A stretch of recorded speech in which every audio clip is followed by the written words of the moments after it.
What's good, y'all? I'm back with another diary of a new DM. I finally got to run a couple one-shots, actually. So our main campaign has been sort of put on hold, and is because one of our players is a law student, and we have a husband and wife couple that they just had a baby, and they were finally able to bring her home after a few complications, so we're really excited about that, and we are looking forward to getting back into Curse of Strahd. I have a slew of new ideas on how to mess with the party, so I'm pretty excited to try those. Caveat, I am not a DM versus players type of DM. You guys should know that by now.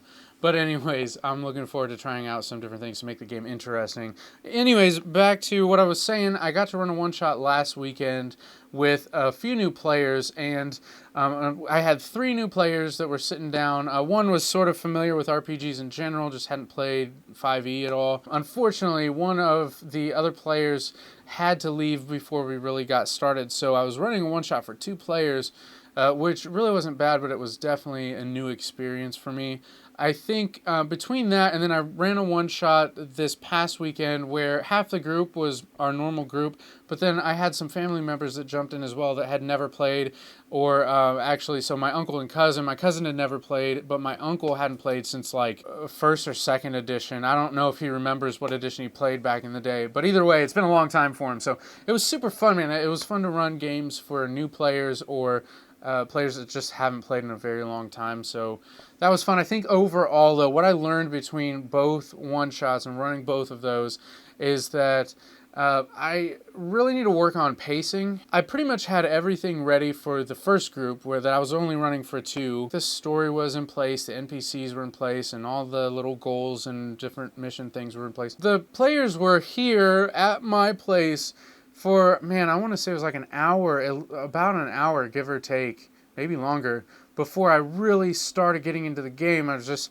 working on making sure everything was set up, making sure everybody knew, roughly what they could do, what they can do, what their characters can do and can't do, and telling them about D&D, and then setting up the premise for the story. And the same thing over this past weekend. I was running, actually the one shot that I ran over this last weekend actually ties into the main campaign. So while our heroes are off in Ravenloft, this was actually set back in Daggerford with some newer adventures, if you will, and they are trying to figure out what happened to the heroes, basically. But anyways, again, I had everything pretty much ready. Everything was pretty much set up at my buddy's house to run this one shot this past weekend.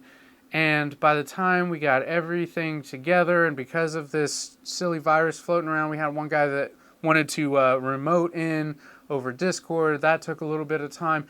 But then, once we started playing the RP at the beginning and setting up the scenario, and then mainly them gathering their supplies to go out and gather their party and venture forth, as it were, took quite a long time. And I think as a DM, I'm trying to figure out ways to expedite that process without feeling like we're cutting corners. I really like shooting for realism in my games. I really appreciate being able to take the time to let the players walk into a store and have, Brindle, the new shopkeep in Daggerford at the magic shop, hey, welcome, what do you guys need, and what can I get for you? Well, actually, we only have a couple healing potions left, and they're pretty expensive, but I can give you partial potion, and stuff like that. Things to make the world feel robust and real, and they take time. And for instance, my uncle, he's playing a halfling rogue, and I wanted him to be able to experience the game to its fullest, because again, he hadn't played in a long time, and so he wanted to know if there was a Thieves Guild in Daggerford. And lo and behold, because of our main campaign, our rogue Alistair in the main campaign had asked the same question. So there is a little clandestine, scummy underworld of Daggerford that has fences and stuff like that. Think of, in whatever that town is in Skyrim, you have your Thieves Guild quests and stuff. It's not too far away from that idea. And so I was like, yeah, okay, roll for stealth, because you want to be able to sneak down into the underworld of Daggerford, into the catacombs, without raising suspicion. You know, because you're part of the town guard now, and if people see you slinking down there, you know, they're going to have questions. So I ran that part separately for him so he could go do that while the other players were going to the magic shop. And then one of our players was like, no, really, I'm ready to go. I don't really need anything. He was a cleric, a dwarf cleric, and he was like, I'm pretty much ready to go. I'm going to wait by the front gate. So all of this, gathering supplies, getting things together, checking out the Thieves Guild to see if they can find some pretty hefty, strong poison to coat his blades with and stuff.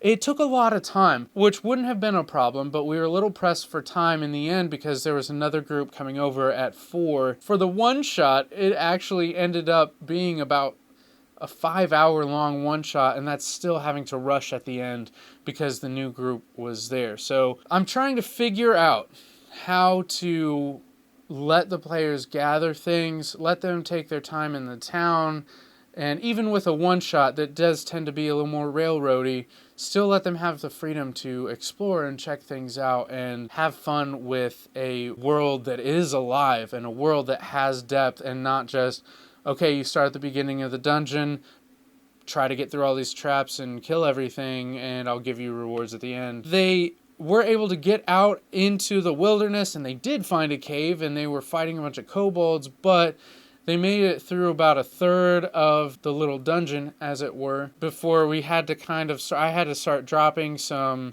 encounters, whether it be traps or kobolds or combat or anything like that. And then the big, I don't want to say reveal, but the big ending to it actually had significance to the main campaign, but I had to kind of gloss over it. The guy that was hosting all this at his house there towards the end was up and down talking to the new people, and then I have to call him over when it was his turn because he wanted to be a good host and whatnot, and it just made for a lackluster ending to the one-shot. How we run our sessions, we typically plan for about 4 hours, and again, this one was really starting to push into the realm of 6 or more. The short version of all this is working on flow and time management and pacing of running a session, because I really can also get carried away with the game and the depth and the life in the world and not realize that we are spending a lot of time on things where matters actually could be fairly urgent in game and they need to get out there and go handle them. Anyways, that's pretty much all I got. We're hoping to be able to run more games, and if we can't jump back into the campaign, our main campaign in Ravenloft yet, I still want to be running one-shots. I've been itching to play more and more D&D, to run more sessions, to hone the craft and all that. But with all the virus stuff floating around, meeting in person may not be a possibility here for a few more weeks, so we'll just see how it goes. Anyways, thank you guys for watching. I'll catch you guys next time. Peace.